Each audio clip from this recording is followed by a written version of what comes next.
Max अपनी चीज़ों के बारे में बहुत अच्छा था। वह अपनी पत्नी को अपने अध्ययन का वन के अंदर कभी नहीं आने देता था। एक दिन जब मैक्स घर पर नहीं था, अन्ना ने कमरे में प्रवेश किया। घर बहुत अंधेरा था, इसलिए उसने बल्ब पर स्विच किया। उसने मैक्स की टेबल पर एक नोटबुक देखी। जब वह मैक्स की कार हॉर्न सुनती थी तो वह नोटबुक उठा रही थी। उसने तुरंत सब कुछ उसी देश में पुनः व्यवस्थित किया जैसा कि पहले था। फिर उसने प्रकाश को बंद कर दिया और कमरे से भाग गई। मैक्स सीधे अपने अध्ययन का वन में गया और वह तुरंत समझ गया कि अन्ना अपने अध्ययन में आए थे। इनमें से उसे किस चीज़ में उसे ऐसा लगता है? सोचिए। अन्ना ने सब कुछ पुनः व्यवस्थित किया जैसा कि पहले था। उसने बल्ब को भी बंद कर दिया, लेकिन बल्ब कुछ समय के लिए गर्म रहा, जिसमें मैक्स को समझ में आया कि वह अपने कमरे में आई थी। केविन स्कूल लाइब्रेरी में पढ़ रहे थे।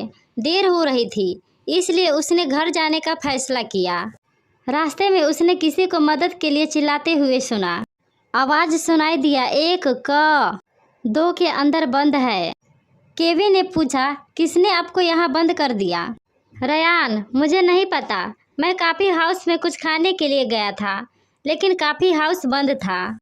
तभी किसी ने मेरे सिर पर एक बैग डाला और मुझे इस कमरे में बंद कर दिया। केविन ने कहा, कल हमें पता चलेगा कि यह आपके साथ किसने किया। अगले दिन केविन और रयान अपने दोस्तों से कुछ सवाल करते हैं। पीटर, मैं क 2 में अपना होमवर्क पूरा कर रहा था। मुझे कुछ भी पता नहीं। अन्ना ने कहा, मैं पीटर के साथ था और जल्दी घर चला गया। जैक, मैं बीमार था और कल स्कूल नहीं आया था। जेस, मैं कॉफ़ी हाउस में नाश्ता कर रहा था और बैडमिंटन खेलने गया था। उनके बयानों को सुनकर क्या आप पहचान सकते हैं कि कमरे में रयान को किसने बंद कर दिया है? इन चारों में से कौन है? सोचिए।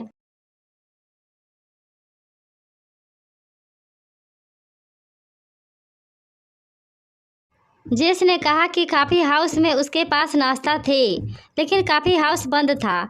उसने झूठ बोला और रयान को कमरे में बंद कर दिया। दोस्तों, ये वीडियो कैसी लगी कमेंट करके ज़रूर बताइएगा। जय हिंद, जय भारत।